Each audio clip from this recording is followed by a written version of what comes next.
Okay, go. 3, 2, 1, go. Hi, everybody, and welcome back to the Triad of the Force podcast, a podcast from three Puerto Rican friends coming together to do deep dives into Star Wars and other nerd related media. So, guys, aside from our regularly scheduled programming, which we will continue to do, we decided to do mini episodes reviewing and reacting to season 2 Mando episodes, the premiere of which was obviously last Friday. So, guys, what did you think of the episode? I thought it was a fantastic season opener. Mhm. I vacillate sometimes. I have some things I think as everything. You can criticize some things. But I think it was a very solid episode. It's depending how on my mood, it goes between Mhm. a 9 and a 10. That's Yeah, pretty that's pretty high. high. Yeah, Yeah, agreed. It was an intense opener. How about you? an intense opener. What did you think, Mo? I thought it was a really good season opener in the sense that we were all missing Mando, and then it's like Yeah. you just get this whole episode where it's everything Mando and the child, and Yeah. you get everything you sort of expect you want to get, and then you get a little bit more at Yeah. times. Yeah. But it was. I'm gonna say I'm like, if we're rating it, Uh-huh. probably, I don't know, like a solid 8.5. Yeah. Yeah. I really liked it too. There's some things I can criticize about it, obviously, but the positives way outrank the negatives. And it was, like you said, it was really good to see Mando again. It's very good that they kept the look real again. Yep. Like you feel like you're kind of there. I mean, Yep. it's so incredibly well shot. The episode was good in general, but I say like a solid 8 probably. I want to see what the rest of the season has to offer. Yep. But I loved it like the whole way through, and obviously the soundtrack is still Oh, one of my favorite things. Like when the Mando soundtrack comes up, it's just like I leave it running at the end just to listen to the music and see the art that they have Yes. and the concept art, which is always fantastic. But anyway, let's go into the actual episode. So I didn't even know John Leguizamo was in it until Neither the did credits I. at Yep, the end. yep. They roll the credits, and Yep. John Leguizamo was He's the Cyclops. the Cyclops at the beginning. I forget the actual name of the species, so apologies, nerds. But yeah, that was John Leguizamo. I don't know if he actually. No, I was gonna say that brings, I guess, like the first point of like, it's humans. Uh-oh. Like the bad guy tends to be this. I don't know. That took me off at first. Can We you repeat lost that? you, You had some Mo. technical Yeah. difficulties. So Technical difficulties. to edit out, to edit that part out. Yeah. Okay. So Okay. again, we were talking about the Cyclops. Yes. Mhm. So Which is not called a Cyclops, but It's Gore But- Koresh. but- Gore Koresh. Okay, Gore Koresh. Just Gore Crush. Gore Koresh. Gore Crush. But Mhm. but they, I guess that it does resemble the mythical Cyclops. Like Mm-hmm. it's the bad guy that just has one myopic eye. Oh, okay. So you're kind of And ticked off guards- that they and he make the guards the Cyclops a maze. bad guy. Again, yeah, it's Again. it's almost, yeah. Like, how come this not the helper? How come this not the marshal? Like, again, we get Okay. it's the other. That's Yeah. Okay. So That it's kind of- speciesism. species. no, I mean, yes. I get that, and I don't necessarily disagree, but it also has to do with like the iconography of how you're framing the whole show contextually. And I Yeah. think it really serves to like anchor where Mando is in his journey. So he's in a maze right now. He's Yeah. trying to find the the child's people, and like it's an allegory, right, to like what the Cyclopses do in Greek mythology. They're the guardians of the maze, if I'm not Mhm. mistaken. So it kind of makes sense thematically to like No, tie it to him. It's a very mythological episode. You got Mhm. you got the dragon, you got the Leviathan, you got Yeah. like, it's even spelled out, like, oh, you're getting, like, this is the element we want you, like, it's kind of dumb proof in a way, Mhm, mhm. like. I mean, I don't think it's dumb proof. I think that they framed it in a way where if you want to see those things, you can Yeah. see them, They're easy. but you to also see. don't Yeah. have to. Yeah, true, Yeah. true.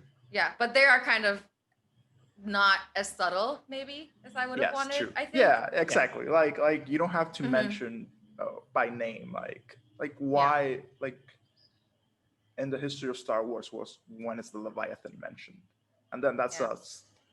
Like you get those things that kind of like I see what you did there, Yeah. but they're not completely. They don't seem like in line. They're more like that could be like that fan service that ooh someone's watching it and deconstructing it. They can see like Yeah. Yeah.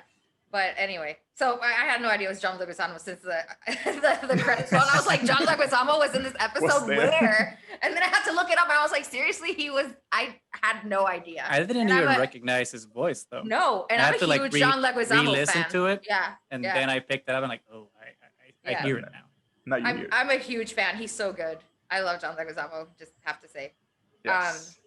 But anyway, that whole scene was so cool. Like he's just, when he's just walking with the child next to him, and screw it, I'm just gonna start calling him Baby Yoda again because Baby Yoda. he is Until just we don't so have a name, cute. he's Baby Yoda. Because Baby Uh-huh. Yoda. And he's just like walking in, and you can see like those eyes lighting up in the background, and everything just looks so cool. And then the first thing you get is like a fighting pit, and that scene when he's like the guy's about to betray him, and Baby Yoda just pushes his button and closes up. It's like, nope, So I'm cute. just. Like, it was so good. I know what this is happening. Let me. Yeah, Like, yeah. I've been there. Yeah. I've yeah. been there. My time to hide now. My time to high. I've Yeah. seen what's happened before. Yep, I am having Yes. none of this. None of it.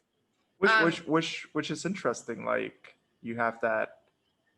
It's a fighting ring. It's all violence, and then more Yeah. violence on top of that, and then the innocent character is the one that Yeah. what I'm just gonna hide from this. Like Yeah.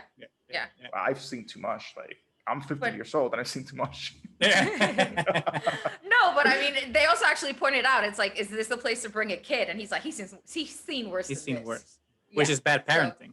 Which is bad. So It is- Mando still hasn't figured out his role, how to Yeah. do his role appropriately for the Yeah. child. Yeah.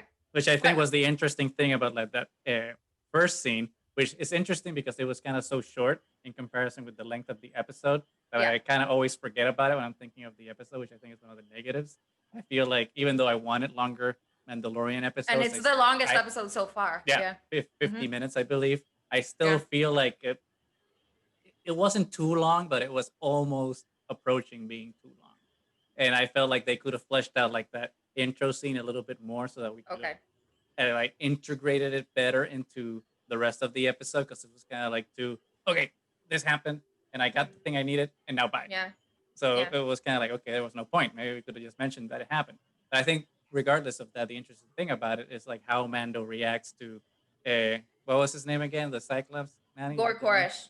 Gore Courage. It's like he leaves him to die, which I for know. me is kind of showing Mando going kind of to the dark side, which kind of like reminded me of like the Road of Trials. Now he's kind of facing his demons even more and kind of going to a darker place because of what he feels he needs to do for the child. So Yeah. which I thought he wouldn't get there as quick. I thought he would still be a little more righteous, but the fact that he kind of left him to die for me was a very good indicator of some of the things that he's going to be struggling with through the rest of the series. Yeah. Or maybe I'm just Mhm. reading too much into that. I don't know. I actually liked it because it's like, you will not die by my hand. I didn't say you weren't gonna die.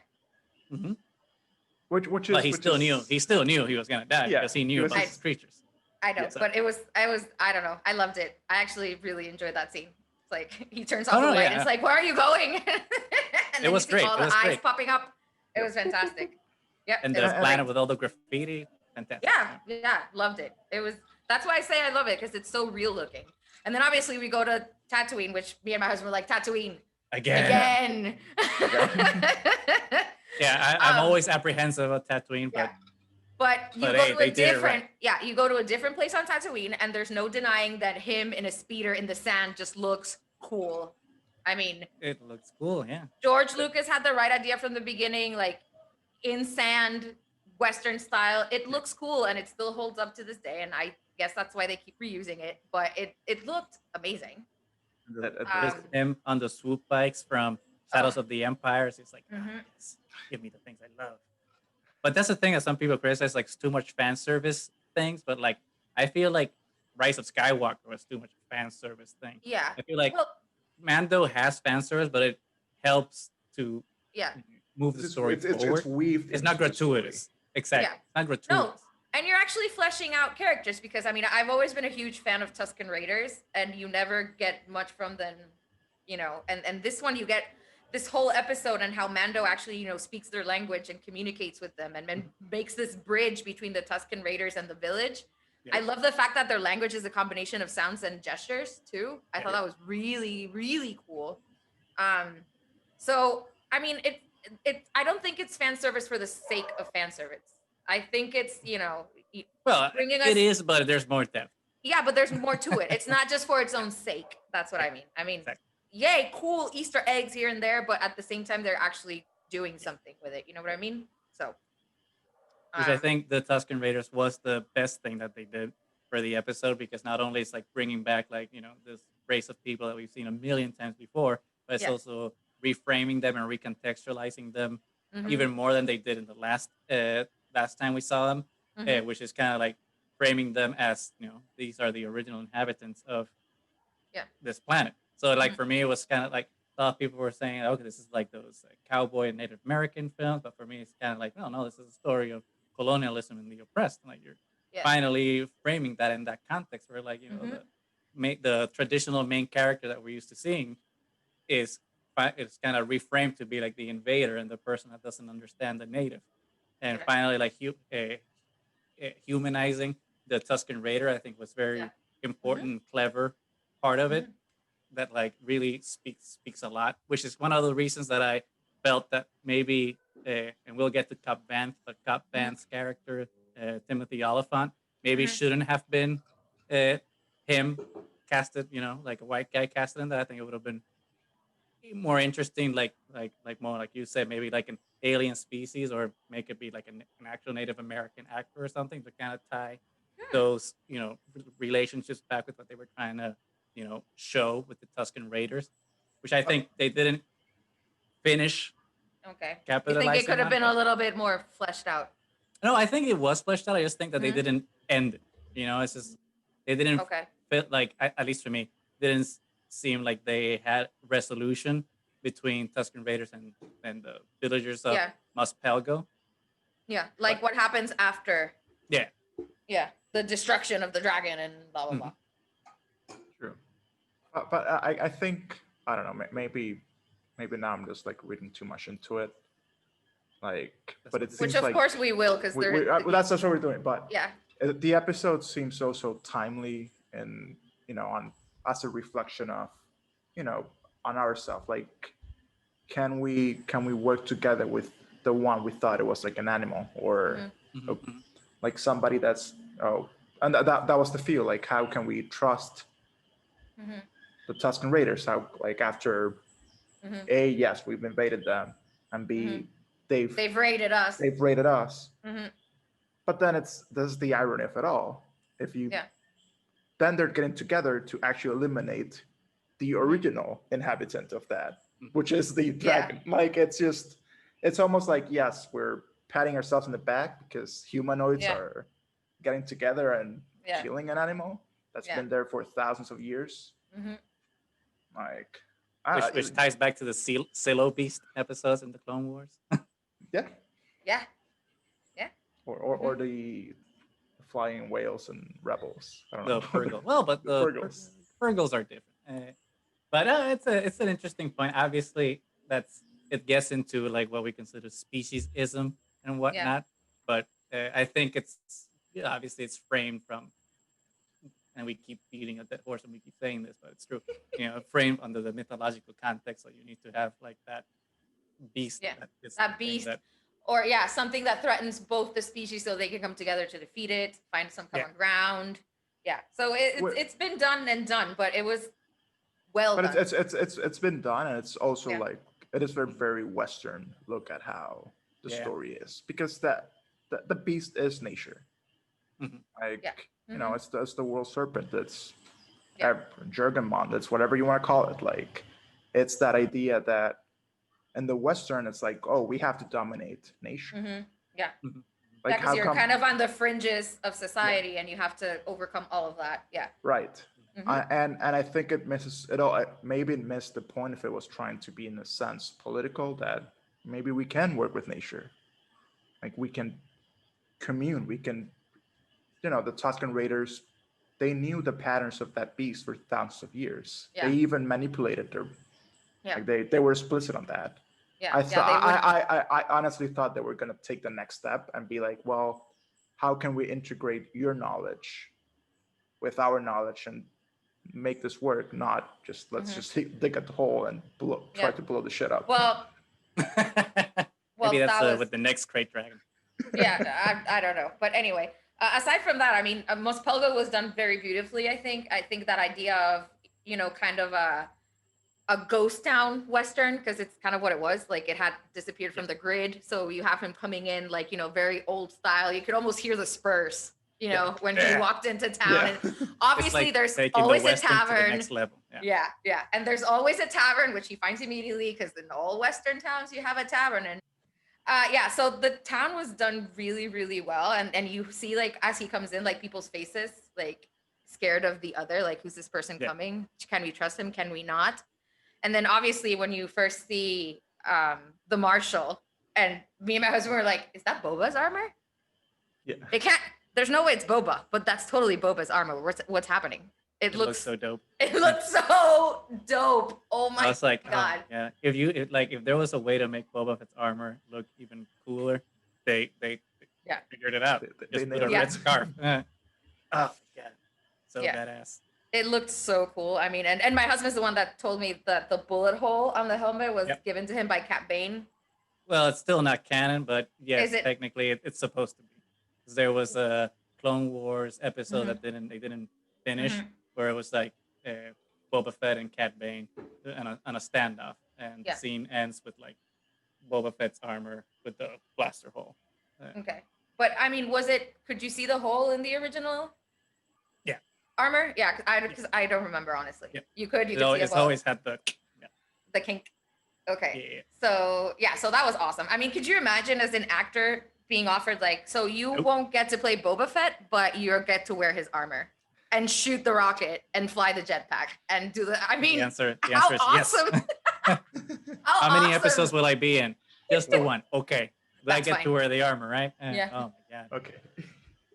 Oh my It was so God. cool. So It cool. was so cool. I loved it. It was great. I honestly didn't think, because obviously the rumors were that Tamora Morrison was gonna be back in the show. So is Boba Fett gonna be in it? Is it gonna be Captain Rex? Like, I remember when the first trailer came out, there was like someone who did like took a screen capture of one of the scenes when Mando's riding away on one of the swoop bike. He's like, "There's Mandalorian armor in this swoop bike. Is that Boba Fett's armor here? Because we're in the desert." And I'm like, "God, dude, these guys are insane." And so I knew could have been a thing that was coming, but I didn't expect them to do it immediately on the first episode. Like, here you Yeah. go, Yeah. Boba's armor. So I know. And then when he actually shoots the rocket launcher the first time, it's like, it's your turn. And oh my God, goosebumps. It was so good. And the scene so good. was a kudos to, because Jan Favreau that directed this episode, Uh-huh. and that scene is a little kudos to Iron Man. Like, that's Yeah. first scene when Iron Man's wearing his armor for the first time, like the red official Iron Man armor for the first Mhm. time, and he shoots the missile at the tank, and then just walks Yeah. away and explodes. It's an homage to that. It's Listen, fantastic. I love Jon yes. Favreau. Oh, so good. He's good. He's So great. yeah, so the far. whole thing was really cool. It was cool, but I do have my issues with it too. I mean, the dragon, Okay. the dragon, aside from the fact that it looked super cool, and especially when it's moving like underground and you see the sand moving like an ocean, like it Yeah. looked amazing. But it's a little bit like, oh, you took it from Beetlejuice and Tremors. Like the sand dragon has been done too many times. I mean, I was a little disappointed. I thought they could have been a little bit more original, with what your bad guy is. But the it Crate still looked Dragon has always amazing. been a legendary creature of Tatooine, so it's not a new thing that they brought back. Yeah, I guess. In A But- New Hope, you see the bones of the Crate Dragon and Obi-Wan's Crate Dragon call that then is obviously echoed back here in this episode when the dragon's screaming. It's just like, oh, okay. And Knights of the Old Republic too. There was like the Crate Dragon that also gives those pearls that they Okay. also show the Tusken Raiders taking. So it's been part of the Star Wars lore. So it's not as if they Just made it up. Yeah, exactly. Fine. But it did felt like Tremors. Yeah. I was like, wait, am I watching Tremors? Which is not a bad. It's not a bad thing. It does because I remember like, it was a really fun movie. Kevin Bacon. Kevin Bacon, but Kevin Bacon. true, yeah. Oh, sorry about that. Yeah, I was like, oh, someone's gonna call. Yeah. I mean, But yeah, but actually going back as well to what Mo was saying, that they dig the pit and do the bombs, and it actually makes very little sense considering that the Tusken Raiders know all the movements and stuff. Well, but they said that the Tusken Raiders think that the most I know the vulnerable part stomach, is the yeah, stomach. but obviously with anything it's hard on the outside, it's the inside that counts, and Right. the eyes. You always And they the start eyes. shooting at them, and it's like me and Wally were yelling at the TV like, shoot at the eyes. Shoot at the- Why Hey are you man, not if I shooting saw at the eyes? if I saw a giant fucking worm coming at me, I would just shoot. I'd be But- shitting my pants, which is something I really appreciated every time I saw the Tusken Raiders running. I just thought it Yeah. was hilarious. 'Cause they look those actors deserve an Oscar because they actually looked like they were terrified. But, running but away from it took them a long time. I'd be like, if I shout that second I start running, they will just wait there like a few seconds. I'm like, just run. They Because would they're just- brave. They're brave. They're stand their ground. Yeah, but it was kind of ridiculous. But it was- I don't know if they're brave for being stupid, but I but, get it. but then it's Maybe like they were too scared to be smart. when yeah, but like the way they actually ended up killing the dragon, Mhm. it was at least I thought it was gonna be what the original plan was gonna be. I mean, I appreciated they wanted to save the whatever huge jacks, Tatooine jacks are called, but they like it ended up like I was like, why wasn't not this the original plan right from the beginning? Like Yeah. you knew this thing was gonna charge out and eat something. Yeah.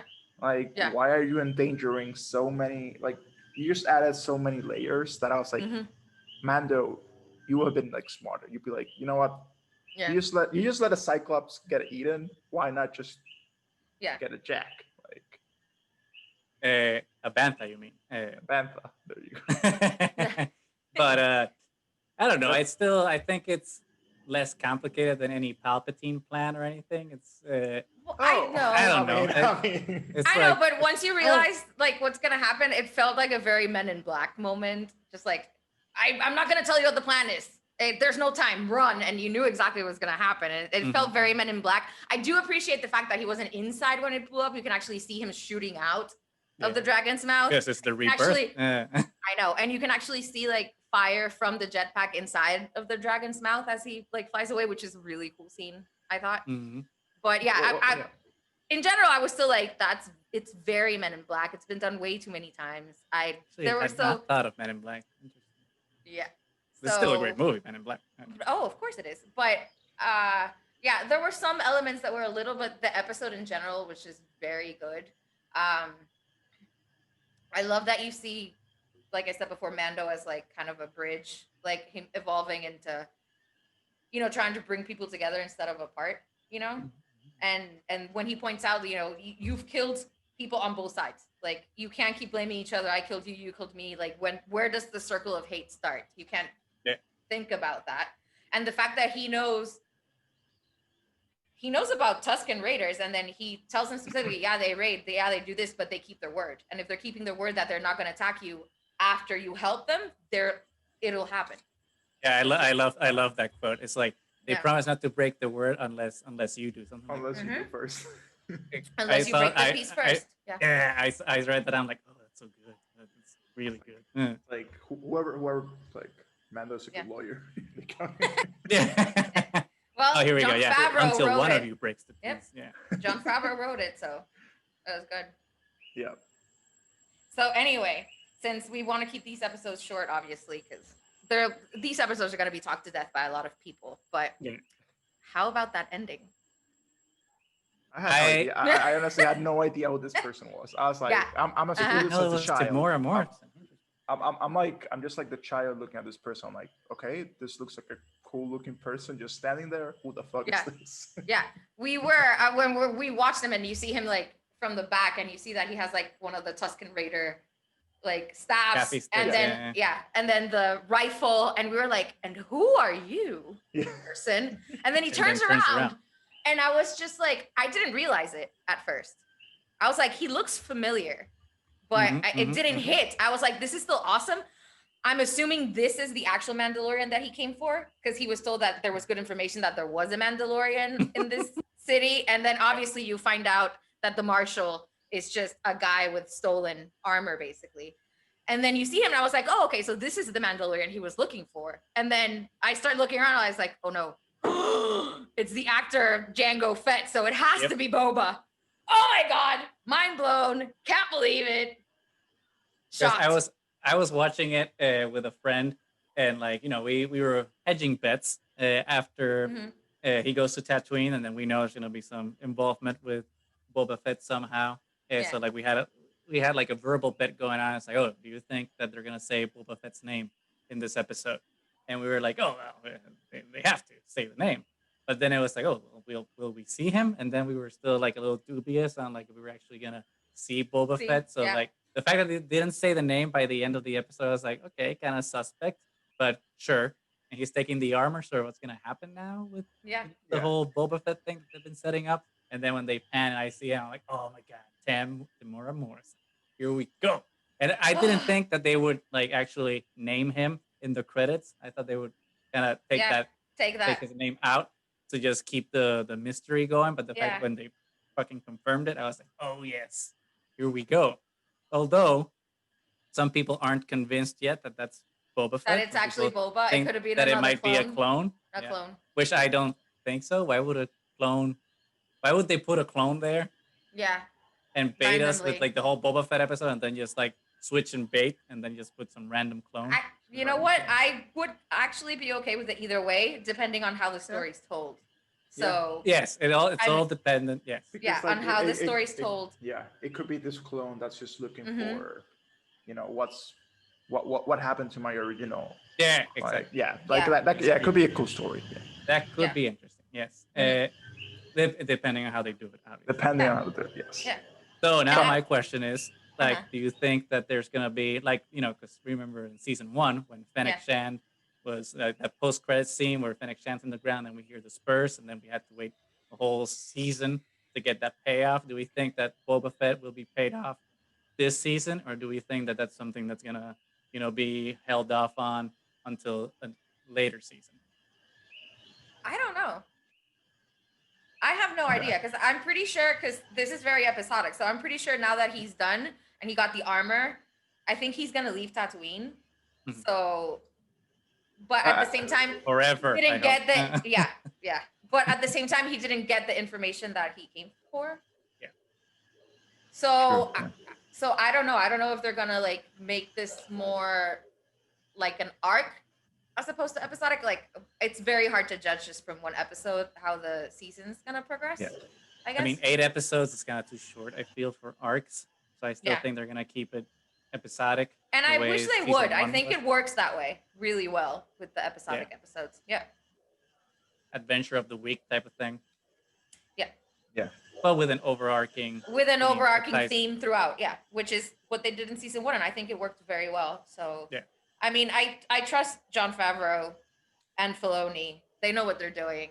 So I don't think we need to worry too much. Yeah. I mean, and with all the hype, because there was a lot of hype, it was a fantastic episode. I was kind of thinking that I was going to be disappointed. Like, there's no way it's going to be as good as season 1. And so far, I'm very, very optimistic. Yeah. And I love like how it's tying into like the prequels as well, because you get to see like the Tusken Raider dogs from episode 2 and their huts from episode 2 as well. Again, you get to see the pit droids when he lands in the what's her name from SNL? I always forget her name. And then Cobb Vanth's speeder bike, which is like a pod racer engine. A pod racer engine. Yeah. Which looks suspiciously like Anakin. Like Anakin's. Yeah. Yeah. Suspiciously like Anakin's. Very, very well. So. Just it's like interesting. And I do love that they're adding more because they obviously did it season 1 too, but they're continuing with that theme that we've talked about, like that in between the end of Return of the Jedi and the beginning of the new Mhm. trilogy, like what happened there government wise. Like you can see what happens to people that everybody's celebrating the empire is destroyed, but what happens now? There's no Yeah. system of government set in place to replace. So they were turned basically into slaves because Mhm, there mhm. was nobody there. They were actually worse off after the empire was destroyed. It's So I feel like they're like trying to avoid talking about the New Republic like a plague, though. It's always like these periphery things that yeah, are mentioned about the New Republic, yeah. but we don't We don't see actually get yeah. anything from, Mm-hmm. which Yeah. I think is something that's missing to kind of flesh out Yeah. not only this time frame but also the sequel trilogy. It's just like, True. what the True. fuck? True, but it's still interesting to see how, the good guys win, the empire's destroyed, but a lot of people were negatively affected by it actually. Yeah, Yeah. yeah, yeah. So and I like that they've been doing that through season 1, and now that they're continuing with that theme is really cool to watch too. It's like kind of, the aftermath, no pun intended. Yes. Yeah. Chuck Wendig, Aftermath, the introduction of Cub Band. Yeah. Mm-hmm. But anyway, all in all, I say very solid beginning to the season. Yes. Yes. And with that, I think we should, Wrap it up. wrap it up. Anything else to say before we leave? I have one final question for everybody. Since we have finally had like a long form Mandalorian episode as opposed to like our regular like 20-minute, 30-minute episodes from last season, do we like this more or less? Do we want to keep seeing longer episodes or do we want to go back to shorter episodes? I actually think this is the sweet spot, keeping it from like 45 minutes to 50 minutes along that line. Yeah. Because the ones I like the most from the first season too were the one that went to like the 40 something minutes. Sometimes like the 30 something or less were a little too short. I mean, Yeah. it worked, but at the same time, I was like, I want more. Yes, So exactly. I don't think they should make them longer though. I think this is I like the agree. longest it should be. Because if you keep it too long, then you start adding. One of the great things about the show is that you don't have excessive stuff that is unnecessary. Like they feel very, to the point. You say what you say, you're done. You don't have to add any extras. So I think if they Agreed. make them too long, it'll start to feel boring, which they never do. So I think this is kind of where they should be at. Perfect. I agree. I agree as well. Just more Baby Yoda. Yeah, more Baby Yoda. Baby Yoda is cute as always, obviously, Yes. but we want him to see him use his powers too. But I'm assuming we're gonna get there. Little, 'cause little happen. magic hand thing. Yeah, the magic hand thing. So Yeah, I think with that successful we should. first episode, and looking forward to next week for sure. Yes, very much so. And are you gonna be on the next one, Goose? Yes, I will be. Geeky Waffle is doing like episode reviews with a couple of other podcasters. So I will be showing up next Saturday on their channel, and I think Radio Rebellion is gonna be on it, and Pink Milk Awesome. alongside obviously Geeky Waffle. So make sure to tune for that. I will obviously put a link in our Twitter once we have more information on how to tune in. So make sure to watch that. I think we'll also still do our own breakdown regardless. But yeah, it should be fun. Yeah, sounds like a lot of fun.